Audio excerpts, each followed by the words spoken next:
Hello, I'm David Eichholtz with David Richard Gallery here in New York City, and today I am visiting Isaac Aden, who's standing in front of me. Wave, Isaac. This is Sunday, December 27th, and I'm at Isaac's studio up in Harlem in New York. And Isaac had an exhibition with the gallery in September to October, which was a spectacular exhibition of these very ethereal, color-filled-like paintings. And we did a lot of detailed videos in the gallery discussing those. And I'm just going to pan a few of them right now. I just sort of give you a little bit of background about what we're doing. And that work pretty much was done through the pandemic, through mostly the shutdowns. And so that was the exhibition that we had, and we had lots of discussion about it because these paintings are much more complex in terms of the intellectual underpinning for them, as well as the references and the art historical inspirations. So after that show, Isaac continued producing most of what we're seeing here, and I'm just going to give you a little bit of an overview. I'm just going to pan this other room real quick so you can see. Nice studio.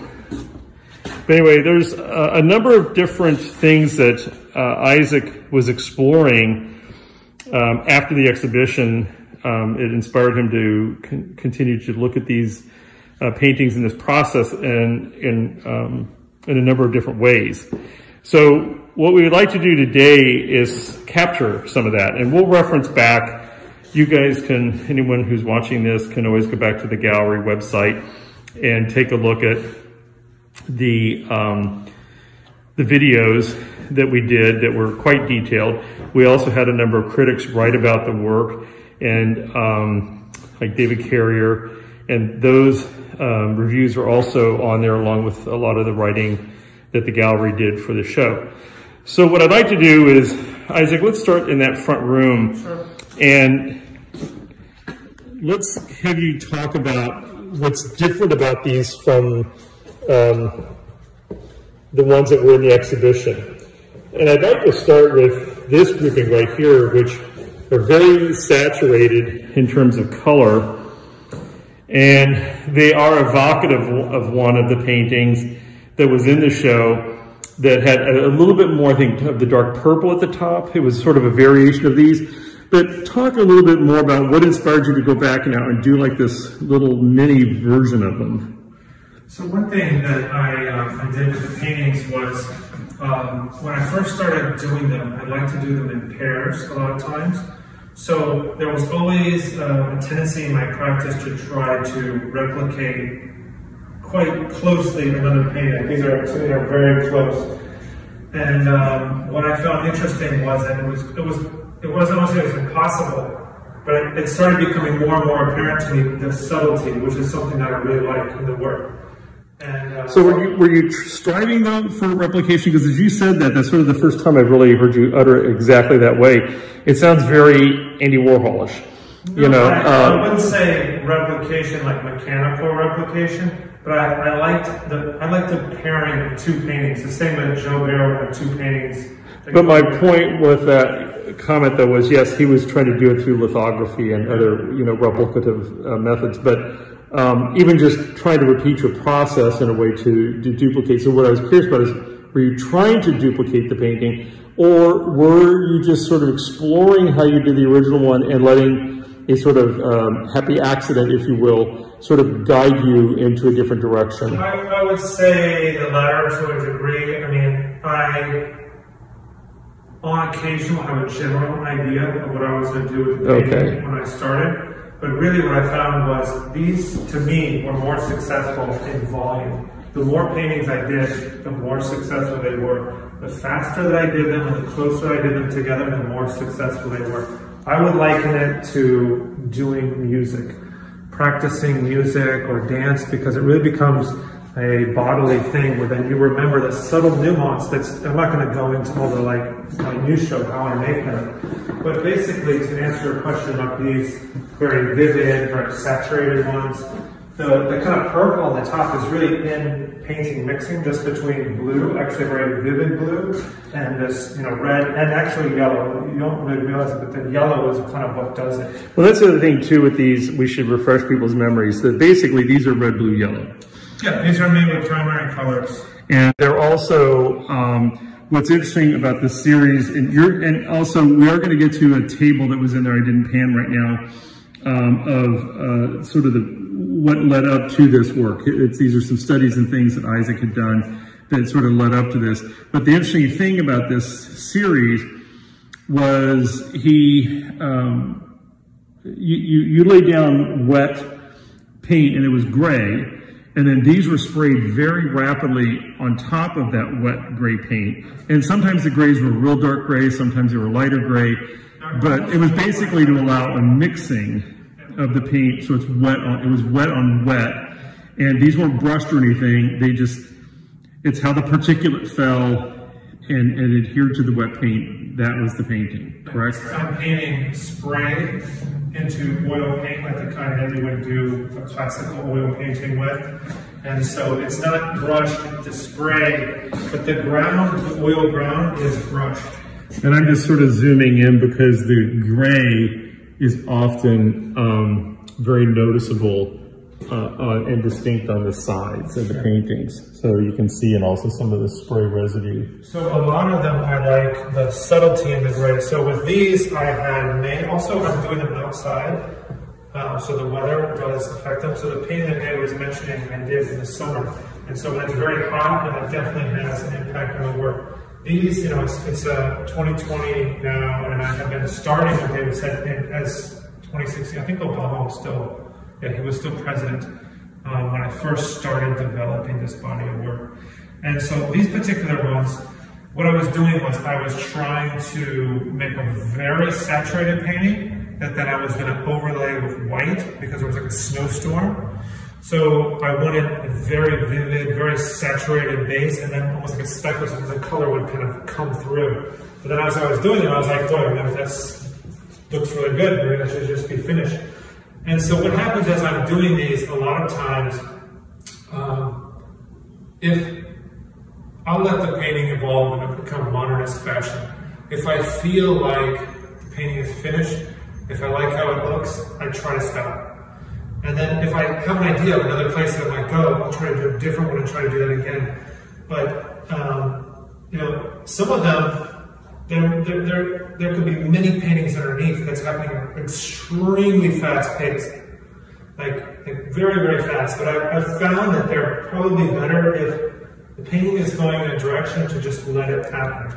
And it's a bit more of a modernist approach, I would say. And this is a little bit different because your exhibitions typically, and we debated about this because the exhibition you were going to do in the gallery was going to be one of your exhibitions where you have a number of both painting and sculptural elements, and there's a very conceptual underpinning, and it really becomes an installation. I mean, they are independent objects, but the way you conceive them and put it together is very much an installation, and it tells a story. There's a very complex story. So we can look at the storyboard of that, because I noticed you still have it tacked up on your wall.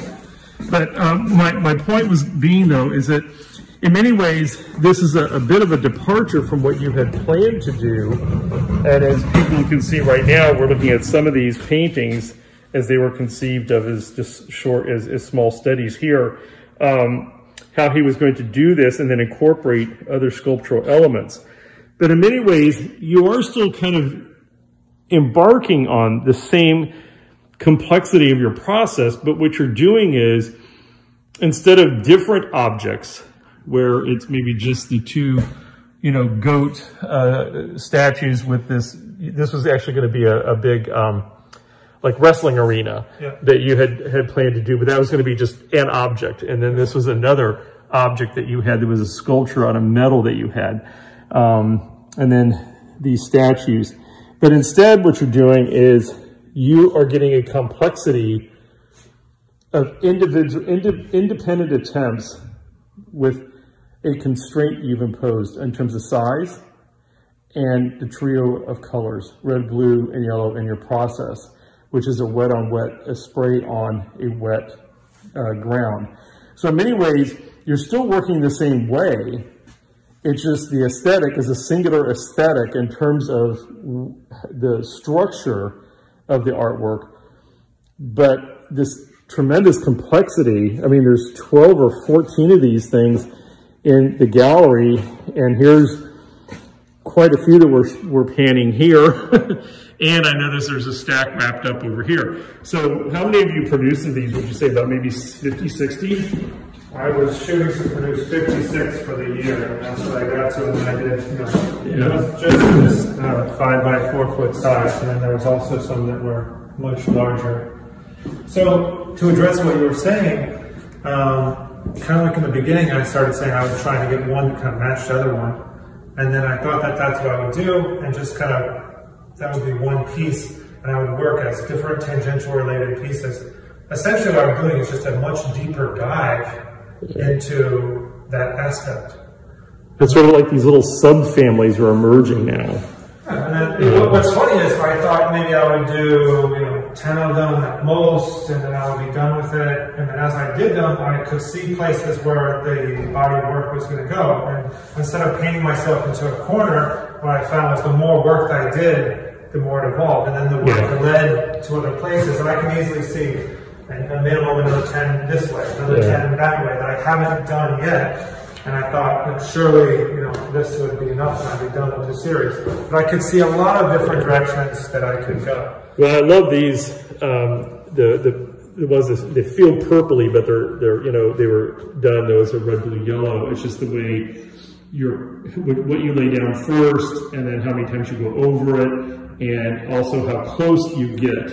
Like here, you see the sheen is sort of shifting as you get closer to get more of the saturation of the paint. You also get a different surface effect. So there's a lot of really interesting sort of surprises about this process, where within a painting, they feel there's areas that are matte and that are very high sheen or high gloss.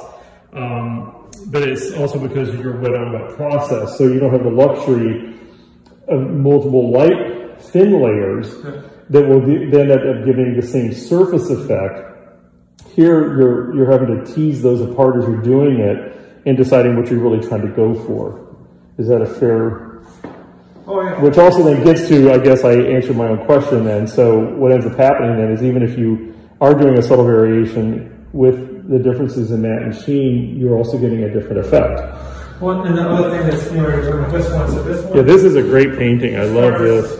Having a little bit more of a gestural quality, and there was a couple paintings in the show that remind me of kind of a Monet painting, or almost even an impressionistic modeling. This has more of like a romantic kind of 19th century quality, which is something I definitely am looking at, but you can see it's a little bit more. Well, it's very smoky, very ethereal, or it can read like mist above a pool or a pond.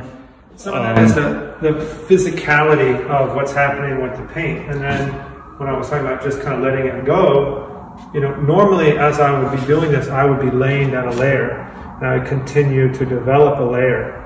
But as I looked at that, I said, well, you know what, I think I'm just going to call that one done, even though it has the implication of a bit more hand as well. Yes. But it's really stunning, and it's distinctly different. That's what I really like about it. I'm glad you're sort of experimenting with some of these variations. Yeah, and one of the things, in the kind of working in an abstract vein, where these have a reference in landscape, sky, landscape, is if it gets too gestural, too literal, it starts going into complete abstraction. And so that's not what I was trying to explore necessarily. But when you're doing something, sometimes when a painting looks good, these are not meant to be 100% landscapes. If you really look at them closely, I'm not 100% trying to replicate a sky. Yeah, but it's so antithetical what you just said, but it's true. I hadn't thought about it. The more you start fussing with it and doing more the artist's hand becomes visible, you would think it would be because you're actually trying to make it more representational, but what ends up happening is it becomes more of an abstraction. By being reductive and keeping it very minimal and with a limited palette, and the fact that you lay these down, these colors end up being horizontal, even though the painting format is vertical, the inherent read will be landscape. And so the more you mess around with it, the more it looks like, you know, this almost could like be the beginnings of something that like a Dan Christensen would have done with his sprays early on in the 70s and 80s. You know, which were pure abstractions. There was nothing. I love Dan Christensen. Yeah. He's from Nebraska. From Nebraska is one of the few artists from Nebraska. I forgot about that. I actually went to his last show right before he passed away. Yeah, I loved his work. I actually had several of his paintings. They were great. But now this is not at all, for those of you who know Dan's, please. Yeah, this action up here is totally different. But when I asked Isaac earlier what happened there, because a lot of times he just lets the wind, because most of these are painted outdoors, and he sort of lets the wind be a little bit of that happy accident, and it kind of moves or drifts the paint so that it does have a little bit of a hiccup in the process, but it becomes actually a very interesting mark. Zen-like thing. Yeah. And sometimes I'm standing there and I'm literally trying to feel the very subtle variation in the movement of the wind. Right. And stopping or starting. But here in this case, though, you said you were sort of twisting and moving your hand. Which I'm doing to direct the spray a little bit, but you still didn't really know quite how it was going to land or what it was going to happen. But I love this effect that it's like mist coming off of water, even though it's yellow. Yeah. Sometimes it's also the speed, because I'm fighting light going, the sun going down, and I'm trying to do this very fast. And but basically something like that, where these are very subtle, like you need a nice calm, you know, the air pressure needs to be a certain way, and the temperature to make it nice and smooth. Yeah. And sometimes you're fighting it, and then you're trying to get to that. You say, this is wonderful. Well, there were two that we had in the exhibition that we hung as a pair, as you'll recall, that were sort of modeled. And I asked you about that because they looked very much like the sky, like a cloudy sky. And you said that was really the wind. It was sort of eddying and moving around and whipping around and landing very erratically, in which you probably couldn't have achieved that even if that's what you were trying to do. And the fact that you were doing it in that courtyard where you had three walls essentially was creating like a little bit of a vortex in there. And so it was sort of throwing the color down in bursts as opposed to a fine spray. So, no, I mean, I think that was quite, your physical situation in this gallery forced that to happen, but it turned out to be fortuitous. So it really worked out great. And then we can look at some of them here. But the other thing that, you know, we're talking about the grouping and how they evolve, you know, about trying to work in pairs or having a limited constraint, a limited color palette, and the process of just continuing with it. You know, even in a way I think it's akin to like someone like Lon Kawara, who just stays with something. The more that you refine the parameter and you just stay with it. What I find, because of my background in curator design, as I'm kind of looking at all of these together, it's kind of a luxury to go like spread back and look at them. Yeah. Because which is why we're here today, because it's kind of like we're shooting them, because a lot of times, like these over here, this is what we didn't finish up, I'll do them and I just wrap them up. Yeah. Because I don't want them to get, you know, dirty or damaged or something like that. And then there's still 12 or something, I forget the number, over in the gallery, also wrapped up. So yeah, there's been a lot of work. But this painting right here is sort of like a more reductive version of this trio over here. And so the painting I just looked at before I panned over here, could actually be part of that grouping. And that's also how we curated and installed the show, is we did things as sort of groupings. In fact, the most spectacular wall was that 35-foot wall where we hung 5 of them that showed a progression, and they were all the same, sort of this warm, you know, color, like this, you know, group over here, but not as saturated. Yeah. So I'm thrilled to see the saturation. But there's something, and then this one is like a calmer version of this other amber one. In fact, I can see sort of here in the screen, which is interesting. It allows you to see more sometimes than actually looking at the painting, which I know seems completely crazy to say. But in here, there's a lot of a subtler version of what you were doing in this painting. It seems like. Yeah, those two are definitely... they're totally related. So again, these would be a great pairing that would show a very different aspect of the work. But while we're here, let's talk about these blue ones first, and then I want to jump over to this other one and talk about the fluorescence because there's more of them in the other one. So let's talk about these blue ones. You had a thought about these when we were chatting earlier. I don't remember what we were saying before, but... well, something about the sublime. We were talking about the sublime, and I was... Oh, I'm the one that asked about this one in the center. The sunburst in the bottom. Yeah. And that kind of implication.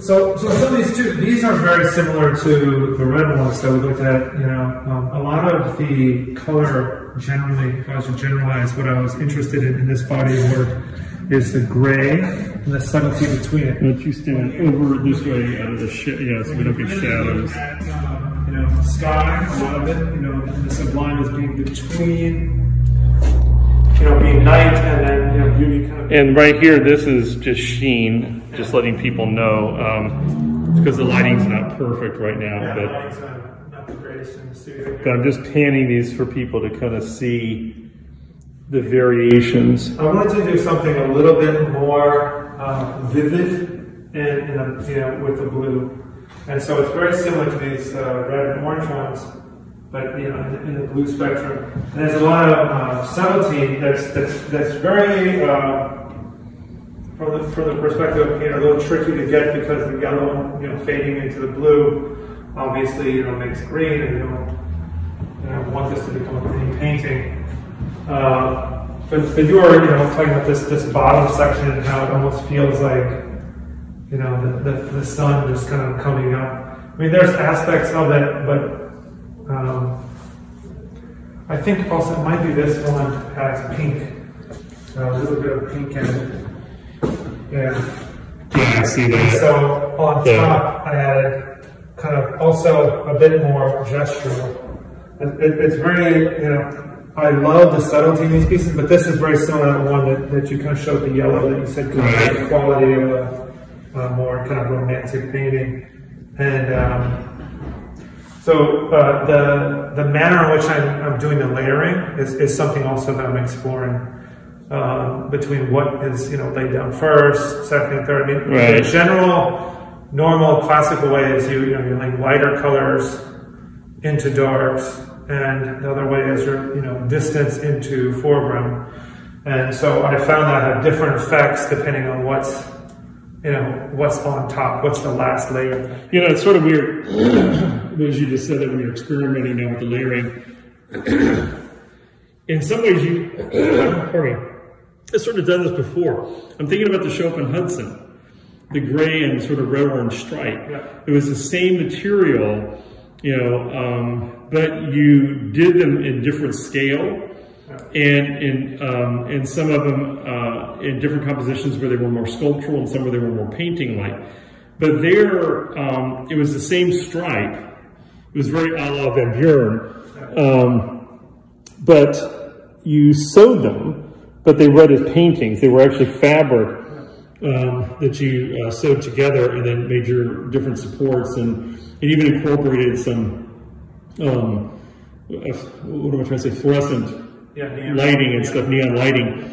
And, but there again, it was the same material, but there you were playing with scale, composition, and basically this tension between painting and sculpture. Or literally, like you were doing paintings and you were doing sculpture, but the continuity of the stripe is what pulled it together. So it's the same idea here, but now you're confining yourself by a 60 by 48 inch format and 3 colors, and then it's how you lay it down, whether they're saturated, ethereal, or, you know, almost, this isn't really monochromatic, but there's some in the other room where they're much more subtle, and others that you did at the beginning where they read monochromatic, but they weren't, because they always have three colors. It's just a very subtle amount of color. So these things aren't exactly the same color palette. I think it's maybe a different blue, but they're essentially just more saturated versions of the same approach. But the one I'm focusing on right now is this one with this hot fluorescent in it, which we're going to move over to those on the other side. We can look at but you said something I guess I had forgotten, that this series, or this approach, sorry folks, we're in New York. We're in New York, and we're in an old building, pre-thermopane. So anyway, where was I going with this? You said these started with fluorescent paint. Yeah. So we can look at some of the drawings that were actually original drawings that I did that were paintings on paper that led to the development of this series. But I was using fluorescent paint, and that's the first ones I did. I used fluorescent paint, and then at some point. Frankly, I didn't really see where the series was going to go, and when I moved away from just using the fluorescent paint to using, a conventional red, yellow, blue palette, it opened up so many more colors, and there was so much more. Well, this lavender at the top here, I've never seen that lavender. Is this the same paints, or is that fluorescent actually doing something, or is it just a difference in your layering? Different layering and one different paint. I mean, I use sometimes more than just only red, yellow, blue, but it's variants of those colors. Like this is kind of like a more purplish kind of lavender. Yeah, this is absolutely spectacular. I love this one. This is, of course, I love fluorescent. It doesn't matter. It's, that's just the old hippie in me. Very cool. Let's take a look at some of these others, and then we'll go to that middle room where they're a little bit more subdued. So while we're on the fluorescent theme, we're walking to the back part of the studio where there is another grouping. Same idea, but not quite as saturated. So the light is not, the greatest in here, which really, Oh yeah, that painting totally relates, because this is that same lavender now. This is the exact same lavender effect. I love it. Yeah, this one is, these two are kind of similar, but I think the difference is this has probably light white on top, or a very light yellow. Oh, so these you did start with the overlay of, okay. Overlay the white, so it relates to some of these. Yes. There's some fluorescent here.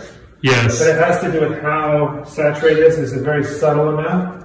It's also similar to the one that we looked at in the front. It's slightly more gestural, right? Yeah. It's not so subtle, like there's a kind of, like there's yellow over here, but it's not totally even all the way across, right? It's going a little bit more like that. It's a little heavier over here. So I start letting those kind of things happen sometimes, because as I'm doing the painting, it's like, okay, wait a minute, this might be really nice. Because the really subtle paintings I did in the beginning and how I started this series was really saying, this is a really subtle gesture, but it's beautiful.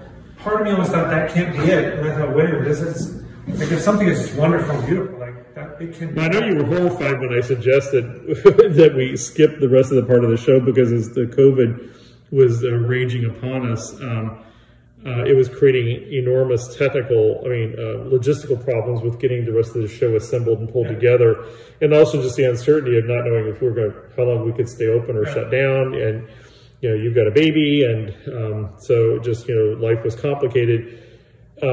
We just said, why not just do these ethereal paintings, because you already had at that time, I think 15 or 16. Yeah, we already had enough for our whole show. And so, but you ended up making 30 or 35 or something, and we ended up picking, the ones we put in there. And then when we finally locked in on the date, when we were able to reopen, you did those really large canvases, which were 8 foot by what? 5 foot. So it's basically two of these. Two of these. And those were stunning, and I couldn't believe you pulled that off, because they were there were 4 horizontals and 3 verticals, 2 of which were a diptych, conceived of as a diptych. And they were done on the terrace right out that little door. And so it was kind of amazing. You know, it was a spectacular show. I was stunned. And I think you were stunned because I think it was the first time you ever really had just done one thing. I was a little nervous because usually the paintings are more complicated, and I think, you know, I think art should be as complex as I am, and I love so much of art history and all these references. So for me to just do these very reductive paintings kind of made me a little insecure that it doesn't show everything, but I think that it, you know, in the end it shows confidence that that's okay, that can be that in a painting. I don't need to add all these. Well, I think so again, we're going to relive those interviews, but just to suffice it to say that people really should take a look at the review by David Carrier. We selected David Carrier as a writer because David's right in the middle of doing a book on Italian painting. And I don't mean just like recent contemporary painting, I mean historical painting. And so the references that Isaac was making was, you know, or over the last several hundred years, where artists were using color in a very different and sort of avant-garde way back then, to not just use color to paint the most accurate picture. Instead, what artists that Isaac was impressed with, and I'm just paraphrasing many of our conversations over this past year, was how they were using color to evoke the sensation or the feeling the artist felt when they viewed the landscape. And so it also got into very complex things around the scale of the background versus the foreground and many of the things people were doing. And again, it was to get at something you've always been fascinated with, which is the sublime in painting. And this sort of awe and wonder of nature and how artists have tried over centuries to capture that. Color became, well, about when were those artists you were thinking about? Was it in the 1800s or so? Even further back, I'd say like Claude is the one that I... Okay, that's right. The probably oldest. So that all grew out of basically my investigation of the genealogy of essentially minimalism.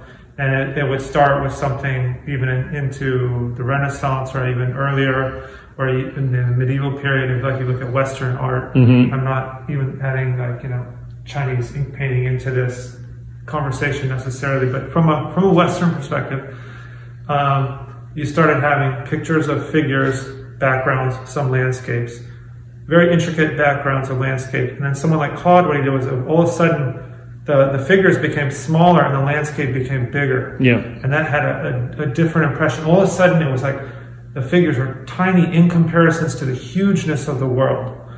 And then the emphasis was on the landscape, and eventually then that led to the figures being just disappearing and into landscape. And then those landscape to me led into Abex painting and into minimalism, essentially. Yeah, but you even missed a whole chunk in there too. And what I was trying to do is nudge you to talk a little bit about this, so people who may not go and read those or listen to the other interviews that we've done, I wanted them to understand that when you're talking about these minimal and reductive pieces and you're talking about the complexity of art and how you try and incorporate that, this is the layer of complexity that I want people to understand, is that these seem really simple. Not simple in a negative way, but they are. They're elegant, they're very sophisticated paintings, and they're very reductive, and in many ways they seem very contemporary as a contemporary abstraction of looking at color and reductive processes. But the reality is your work is rooted in centuries of art history. And the one you missed was Impressionism. Oh, 100% Impressionism. Color was a major factor of how color was used during Impressionism in very startling and shocking ways that were very, very beautiful. Well, we could look at these and talk about that and then come back. But also pointillism. But the other thing, let's just pan these others real quick.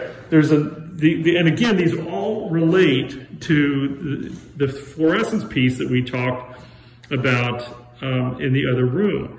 And this one is looking really hot on my iPhone camera. It's a little more subtle in person, but it just shows you the variances in the lighting. But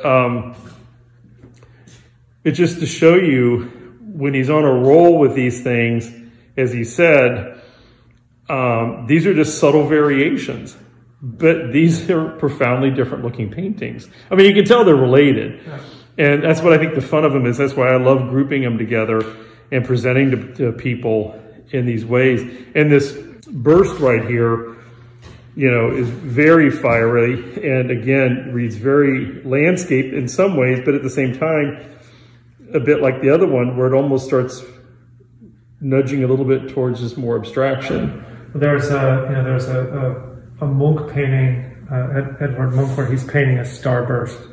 And I think I only ever saw it once at the MoMA. They did a retrospective on his work. And, you know, that's the thing is I look at all these historic pieces and it's in the back of my head. All this stuff is in there and I'm definitely thinking about it. So, you know, we could tell the impressions over there, but in relation to the color, like you pointed out, it's like they are vastly different. And as a curator too, I'm trying to look at them together and I'm saying, where could you go with this? Where could you go with that? With an artist, like what would be good with that? Where would the next kind of situation, you know,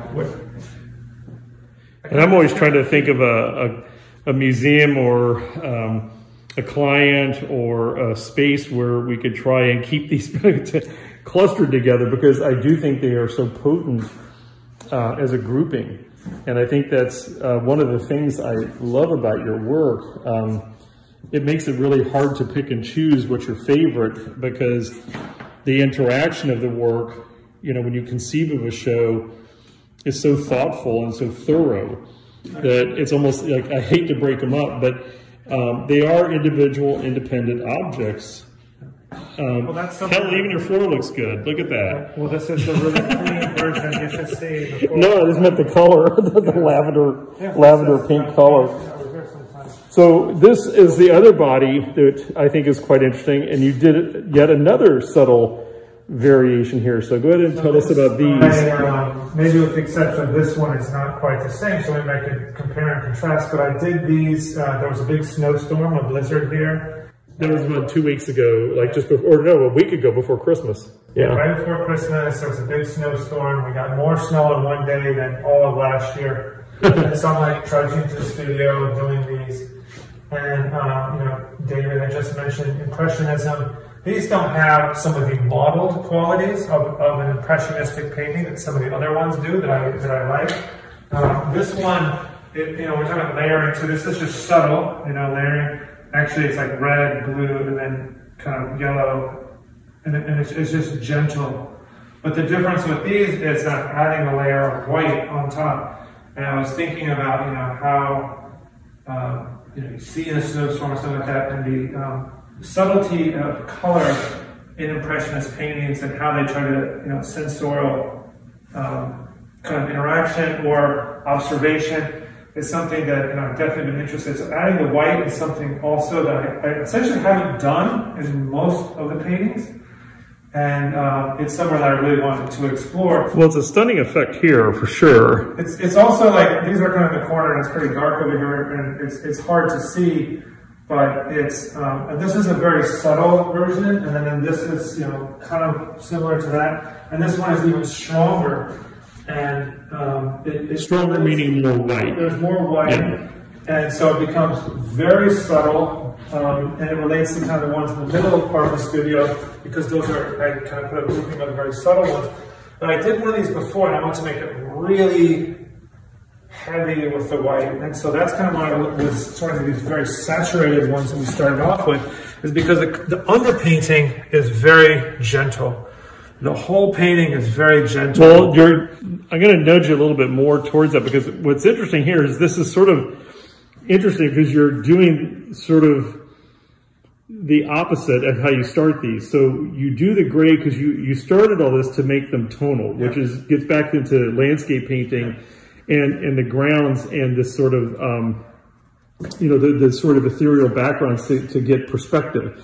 And so they were tonal, meaning there was not a big distinction where you were making a distinction between ground and foreground. When you're in the background, you're keeping it tonal so it stays background.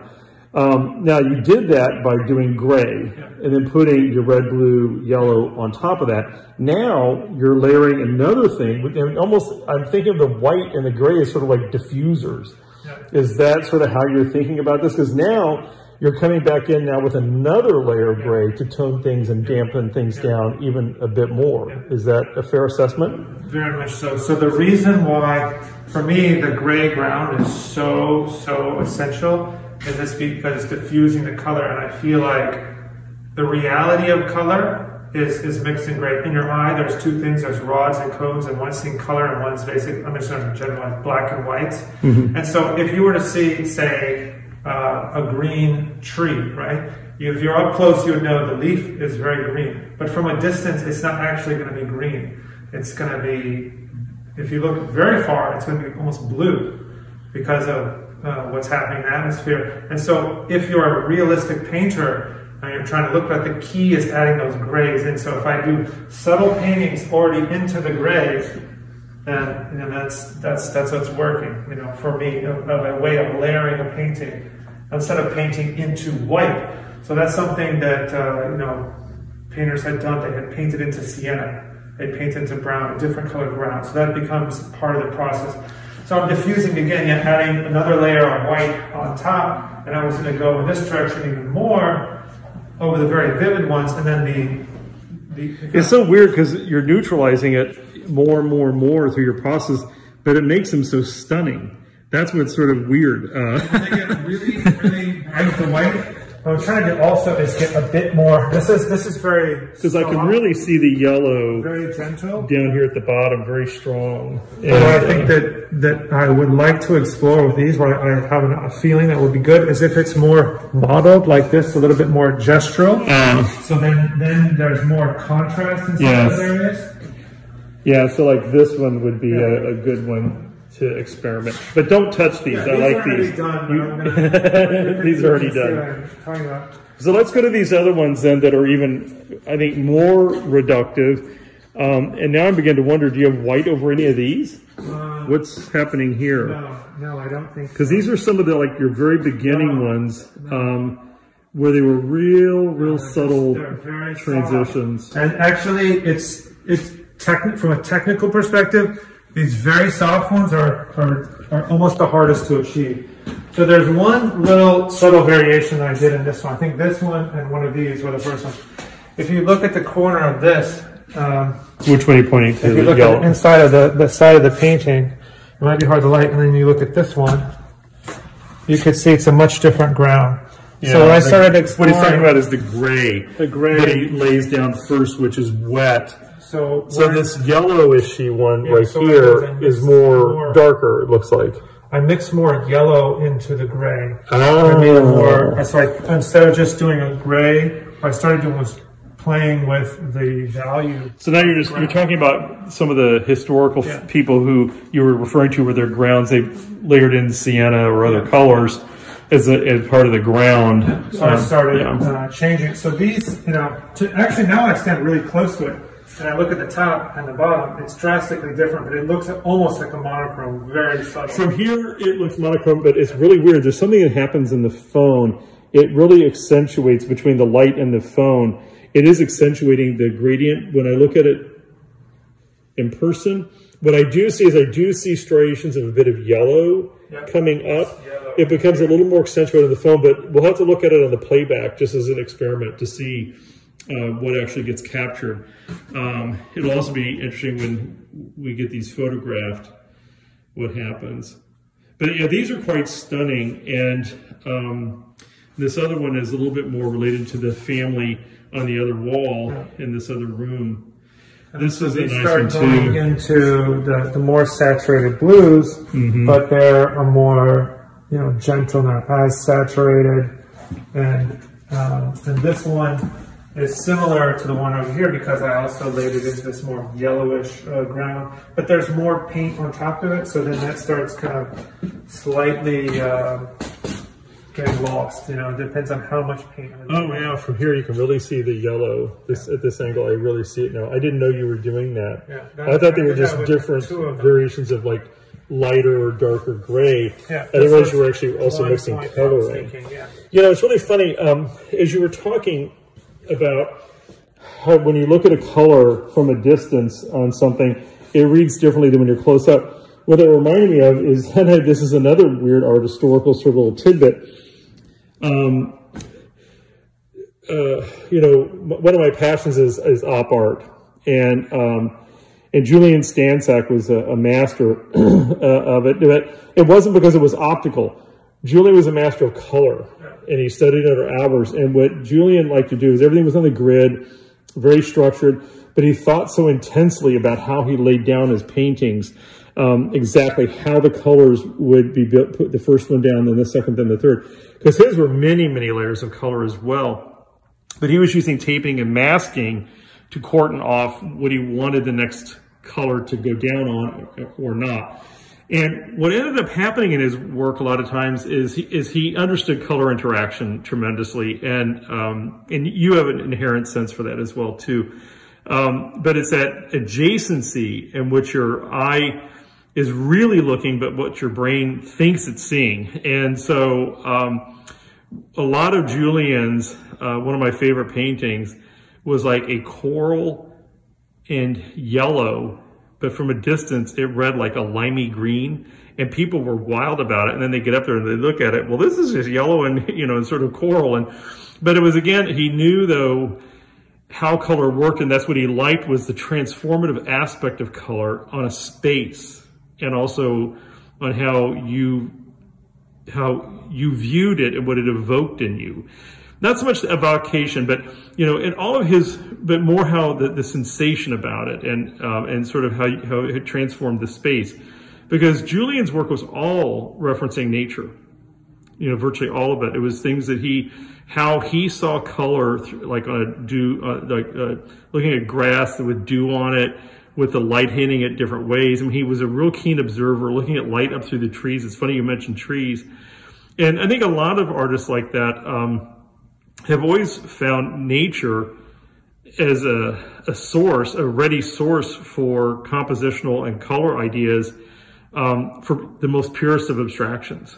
And I think that's so fascinating. And you sort of do the same thing, but yet you're still wanting to make it look like a landscape as opposed to a color grid or just a color sensation. Well, I have, you know, we mentioned a little bit before the show in Hudson, where I did things that were on the grid. Yeah. And they had optical qualities like that, but it was a completely different approach to these paintings. But I really enjoyed these paintings a lot. I mean, I've done them all. Maybe there was a couple I did before the pandemic, but these have all been done since I had a little child. And I feel like that influenced my relationship to joy, to certain kind of humanist kind of approach to art. I think I'm always very interested in analytical and technical things. I do feel like these fall into that. But there's something,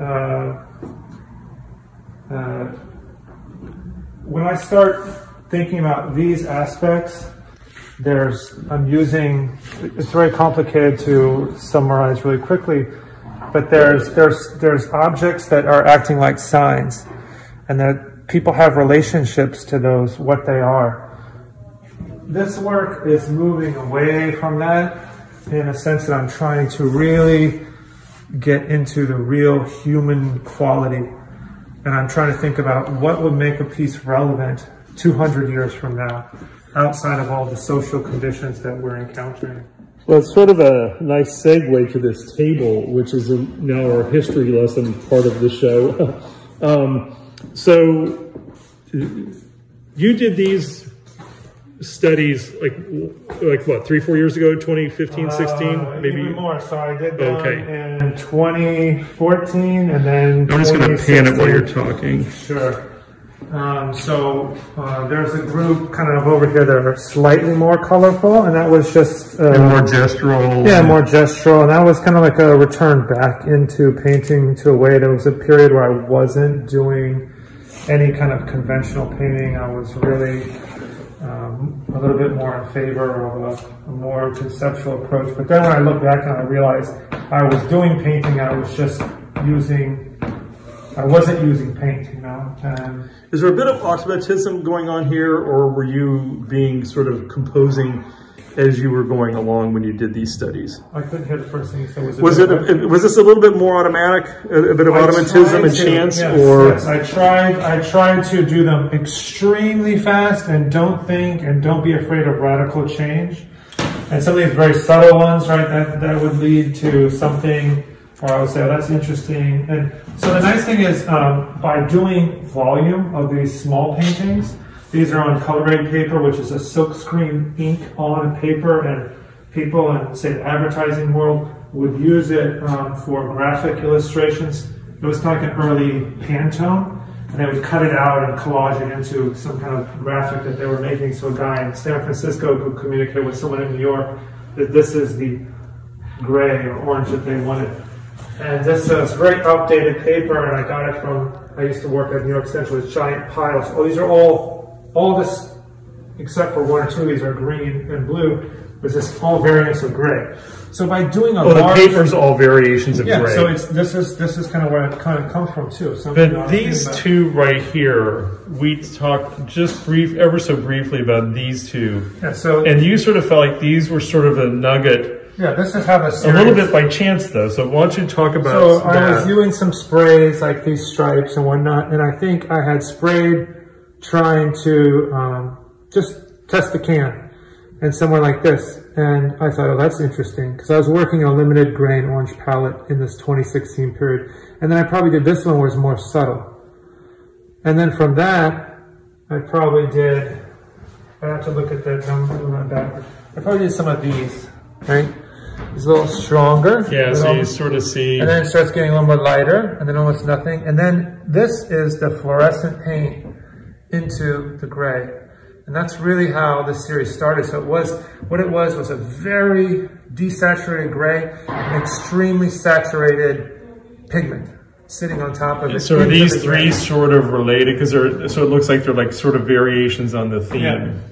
Yeah, and then there was probably one like this that I was very happy. I'll come to you. That's right. With something like that. So I love the way you have these laid out. So I missed that part. I think you assumed I understood what this paper was. So this paper is a type of gray, because I got lost when you were talking about how, like, your example of where they would put a color of a letter on it, and then it became sort of like the base. So I see what this is. This is different variations of these gray. Colors of gray. And then how color operates on top of it. For example, this is the same paint on top, these stripes, as the one next to it. But you see how much different they look because it's a different ground. Oh wow, yeah. And so, so that, you know, it's very subtle variation. So basically, once I got to this, which almost looks like nothing, right? Trying to scale it up into all of these. Right. You know, there was a lot of technical issues I had to address, and there was a long period of probably 4 years where I just didn't think it would be resolved. And then I was in China, and I had access to a lot of material, and actually a little bit by fate, it was very warm, and I think that helped the flow of the paint, because one other thing I realized is the flow. Was this the recent Chinese trip or the other? Yeah, that was in May, wasn't it? This year? Last year, 2019. Yeah, 2019. Yeah, that's right. Because you and I went up to Hudson that day, and then I realized you were leaving like in a week to go to China. Yeah. Okay, now if you'd stuck with the gold, that would have totally taken you in a different direction. Yeah. Yeah. So you can see that. Yeah, so the spray, the fluorescent spray on these really interesting technical gray papers, again, it was a fluke. You know, it's like, this reminds me of another artist that we work with, Peter Steffens, who a whole body of work that he's been working on for the last couple of years started from a fluke of somebody throwing out paint chips for Behr paint from Home Depot. And he just thought, well, I can't just throw these away. He started using them to lay out the grounds just for an experiment. And it spawned an entire body of work, and he's still using them. It's so funny how, you know, it's just how these things happen. But again, it's experimentation and receptivity. It's like, you know, a lot of art is like that. Well, then, you know, I mentioned this in the beginning. I feel it's very similar to a musician or a dancer. There's a lot of muscle memory, and the subtle variation of something being okay, whatever. You could do one, but after you do, you know, 100, you start. It really starts refining, and you start having very nice moments, and you start understanding what makes nice moments, and you understand what you need to do, and you start understanding the difference. And the thing is, you could do the same painting, but sometimes then if you wait for a month and you think you could just do the same painting again, you might do it the same. It's not the same as if you're in practice, constantly working and constantly looking at the subtle variation and letting, you know, the work lead you to a degree. The other thing that's really been useful for me about this as being a new parent is that this is process, it demands speed. I have to do them very quickly because of the technical process. And it's very physical, it's very draining, but it works for my lifestyle because I don't have time to just sit and do it like a little line and then look at it and think. So I make those movements by the volume of paintings. Each painting then becomes a gesture. Your work has always been sort of, I think, of this series and things that I know of in your recent past, is a bit more of about, I think your curating has led you to this where it's more about impact than detail per se. Although where your detail comes in is your research and the historical underpinnings and influences. That's where your detail comes in, and the nuance. How you assemble it is more for a different impact. So I think you get to detail, but in a different way. The thing I like about detail is subtle aspects of curation, you know, making sure the floor is mopped, the lighting is right, painting, the labels, the way that things are installed, the relationships. There's a lot of fine things in like a museum style installation and a contemporary style installation, especially a European kind of approach that you don't see as much in the US that I love. And I love to incorporate, and I think that my background as a curator adds to that. It's a little hard in a studio like this because basically you put one piece up and then that's it. Then you have to take it down. It's hard to quickly circulate through those things, but in the way that a show is installed, it's incredibly important to me. But I try to see pieces as being part of a whole and a puzzle, and so my curatorial approach is I look at a show that I'm trying to put together a body of work, and I say, well, what's missing? And I'll just try to make that piece that fits that. Or I say, well, where do you want to go?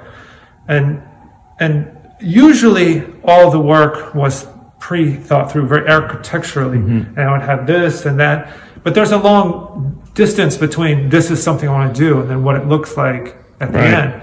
And it's a long ways.